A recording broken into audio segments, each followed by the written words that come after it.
బక్కగా ఉండాలి. బక్కగా ఉండాలా? దొడ్డుగా ఉండదా? దొడ్డుగా ఉంటుంది. ఎందుకు? దొడ్డుగా అయిపోతాను మళ్ళీ. ఓహో, దొడ్డుగా అయిపోతున్నారు అనేసి బక్కగా ఉండాలి. బక్కగా ఉండాలి. ఇంకా మంచి సూపర్ ఉండాలి. సూపర్. కట్నం ఎంత తీసుకుంటావు? ఎంత తీసుకోవాలి నువ్వు చెప్పు. కట్నం ఎంత తీసుకుందాం మళ్ళా? 10 లక్షలు అడుకో, 20 లక్షలు అడుకో. 20? బయటోడు కదా 20 అడుగు. బంగారం ఎంత పెట్టమందాం మళ్ళా? బంగారం 10 తులాలు పెట్టమని. చాలా? ఓకే. ఇంకేమన్నా ఉన్నాయా సామాన్లు ఇట్లా? బాసాలు గీసాలు లేవా? అవన్నీ కూడా పెట్టాలి కదా మన వాళ్ళు. అవ్వాలా? బాసాలు పెట్టాలి. కారు అడుగుదాం. అవన్నీ ఆడుకోదు మనం పెట్టాలి. కార పెట్టమని. కారు పెట్టమనాలా? ఓమా బాసన్లన్నీ వాళ్ళు ఎందుకు కడతారు? మనం పెట్టాలి కదా. అమ్మాయి వాళ్ళు పెడతారు. వాళ్ళు పెడతారే. అమ్మాయి వాళ్ళే పెడతారా? సో కారు అడుగుదామా? కారు అడుగు. మళ్ళీ ఆయన కారు ఎందుకు ఆయనకి? వాడు ఇక్కడ ఉండడు కదా. ఉండని ఇంటికాడ ఉంటుంది. కారు ఇంటికాడ పెట్టుకుంటాడు. అది లేకపోయినా కూడా?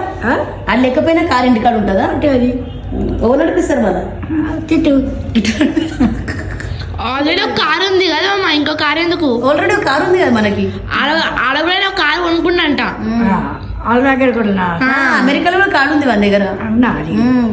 సో కారు ఉంది చెప్పు మనకి. 50 లక్షలు అడుగుమని. 50 లక్షలా?